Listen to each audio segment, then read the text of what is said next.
Hello student, welcome back to IBS. Today our topic is strategic planning journey, which we have divided into 5 parts. So our first topic is defining company vision. First question should come into your mind: what exactly the business is and how we are going to do this and why we are going to do this particular business. And then after you will have so many questions: what industry is, whether industry is growing or not, and the business expansion has this opportunity or not. Suppose that business is working great in India, so whether this business will work in USA, on Europe or not. So these are the things you have to focus. The political complications among the particular country.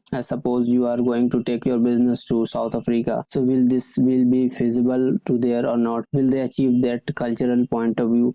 So many factor or question you should ask when you are finalizing particular company. So the more you will ask, the more clear picture you will have, that you to take a right and correct decision. Okay, once you finalize that decision, you have to stick to that particular decision, because you have decided after so much of thought process and answering so many questions which came into your mind, and finally the best industry you have find, then only you will feel this is the business I should do. And in this industry, how many competitors are, how many are the big player, what are their strategy, and how the resources they are utilizing. So these are the things you have to think. Okay, apart from this, you also have to think the market share.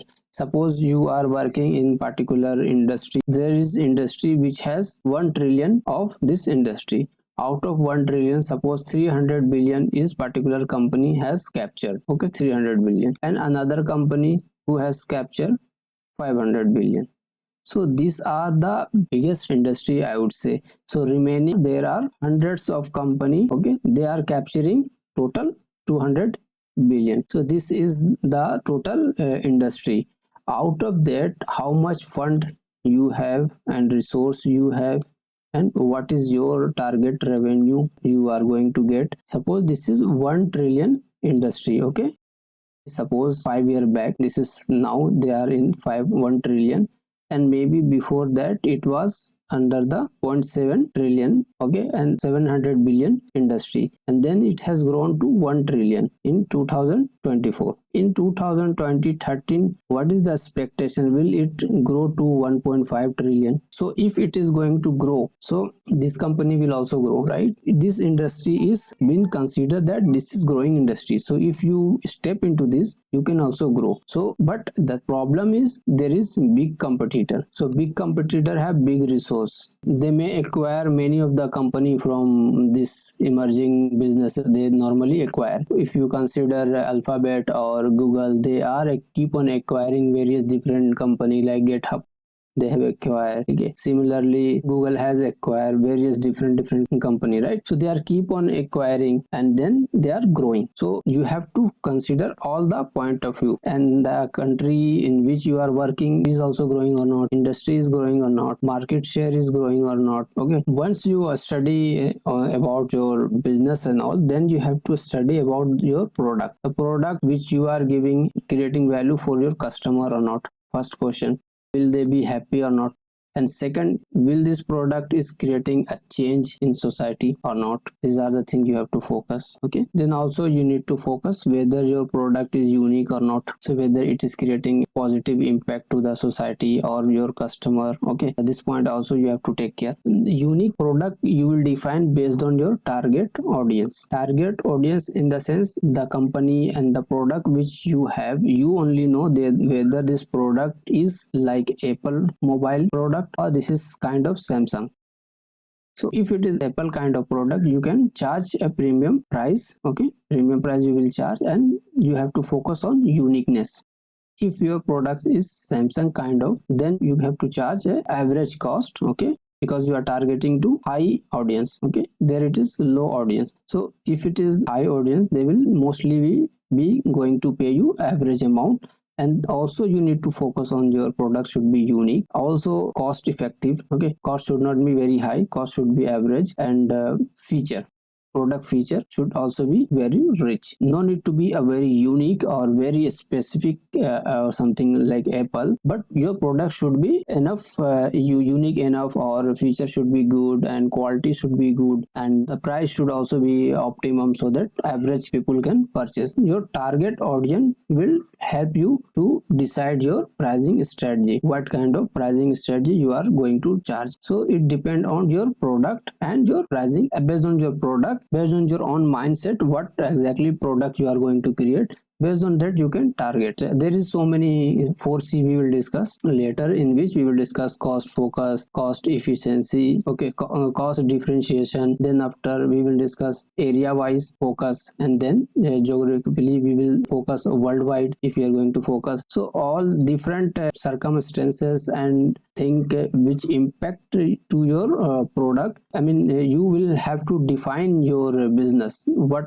strategy you are going to implement based on your product, what you have thought in your mind. Based on that you have to segregate. Once you are done with this activity, then you have to plan for your long-term goal. What is your long-term objective or goal?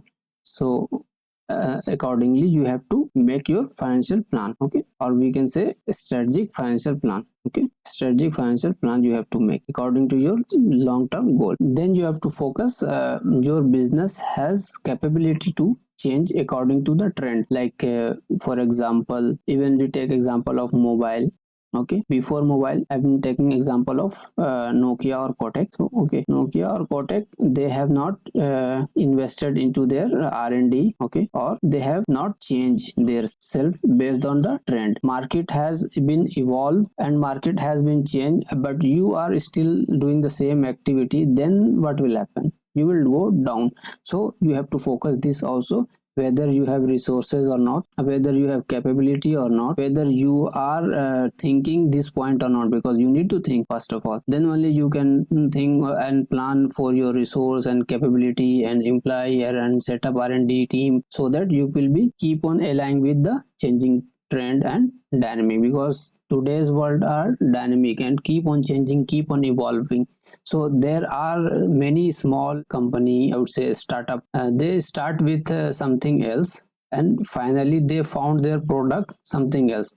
So they start business for something else, but they are ready to take the opportunity if they found something, and then they are evolving their self, and then they are getting and transferring their business to different dimension. For example, I would say Ola main business was tour and travel service they are giving, right? And now Ola, what they are doing, they are making Ola bike, Ola scooty and all. So they are changing their business, entire business. They are shifting from giving service to production. Why? Because Ola and Uber, there was only two competitors. Still Ola faced some issue. Their market share was going down, okay, compared to Uber. So suppose there is a 50% market share they are holding, okay, but later on if Ola is seeing their market share keep on going down, so and Uber market is keep on going up, so obviously they have to think for something else, okay. If they want to stay, if they are not able to compete this, they have to look for another business opportunity where they can evolve themselves, okay. To do all these things, like evolving from one business to particular business, you have to think various factors, as I have explained, like your employee good enough or not, they are flexible or not, your industry trend is changing or not, and accordingly your technology evolvement, how your technology is, whether you are keep on changing yourself as based on technology, R&D. So many factors you have to keep in mind while working on company vision, mission, and thinking about this, okay. Apart from this, you also need to think about the feasibility.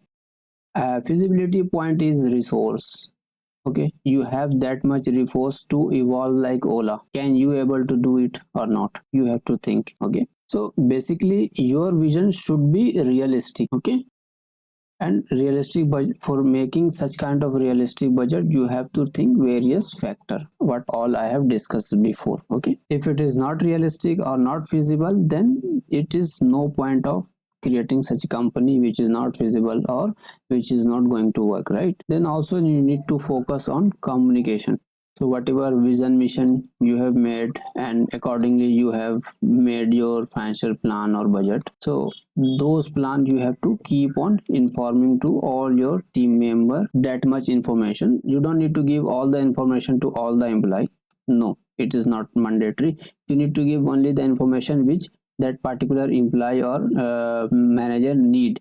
Don't need to give all the information, just the required information to be communicated completely. Okay, and take confirmation from them they have understood fully or not what our mission and vision, and whatever the thing they are being given to him, the task they have fully understood or not. So this communication is internal point of view. Okay, one more point, communication is not only about budget, communication about operation also. Like if you are giving any product or service, that product or service related information to be given to all the team member. And the other point I would talk about external factor point of view. External point of view, communication to be done between the stockholder, shareholder or founder, some of the other person who is going to invest, but they are not the part of board member or something. So these kinds of persons should also know all the information, like nature of business, opportunity, risk, opportunity, threat, okay, and scope of improvement, industry is growing or not, okay, market share is improving or not. So all the related information has to be communicated to all the concerned team member. Okay, if it is not a concerned person, you can ignore that. Whoever is the concerned person from external point of view should be communicated everything according to the requirement. Now since I have spoken enough on this topic, thanks for watching. See you next session. Thank you very much.